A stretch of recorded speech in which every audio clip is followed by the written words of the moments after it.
खुदा बाप और बेटे और रूह कुदस के नाम में आमीन।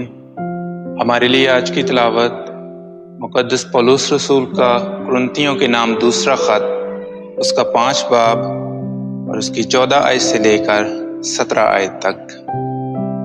हम मसीह की मोहब्बत की गिरफ्त में हैं, इसलिए कि हम ये समझते हैं कि जब एक सबके वास्ते मरा तो सब मर चुके, और वो सब के वास्ते मरा ताकि जो जीते हैं वो आगे को अपने लिए ना जिएं, बल्कि उसके लिए जो उनके वास्ते मरा और फिर जी उठा।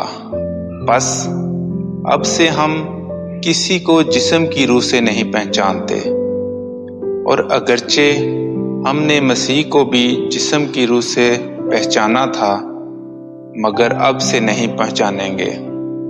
इसलिए अगर कोई मसीह में है तो वो नया मखलूक है, पुरानी चीज़ें गुजर गई हैं, देखो सब चीज़ें नई हो गई हैं।